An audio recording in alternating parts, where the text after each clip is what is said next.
నాకు main base అక్కడ. అక్కడ కూడా జైల్లో కూడా కరాటే ఎక్సర్సైజే హ్మ్. నేను చేసేవాడిని. తర్వాత జైల్లో ఉన్న ఖైదీలు ఎవరైతే ఉన్నారో వాళ్ళని చాలా బాగా చూసుకున్నారు సార్. ఖైదీలా? ఎప్పుడు నేను అందుకే సెక్యులరిజం అనేది నాకు చిన్నప్పుడు సెక్యులరిజం నేను పుట్టింది హిందూ ఫ్యామిలీ. నా పక్క ఇల్లు ముస్లిమ్స్. హ్మ్. మా అమ్మగారు కాలేజ్ ప్రొఫెసర్. ఆవిడ ఊటీకి వెళ్ళేటప్పుడు పక్క ఇల్లు వాళ్ళని చూసుకోమని చెప్పేసి వెళ్ళేవారు. నేను ముస్లిం భోజనాలు వారం రోజులు తినేవాడిని. I studied in a Christian school. Sir.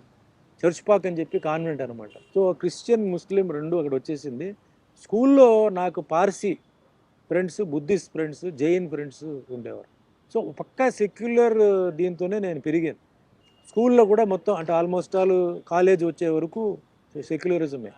జైల్లో వెళ్ళినప్పుడు రకరకమైన మనుషులు ఉన్నారు. తప్పు చేసిన వాళ్ళు ఉన్నారు పరిస్థితిని బట్టి. తప్పు చేయని వాళ్ళు ఉన్నారు. బట్ అందరికీ సింపతి నా మీద.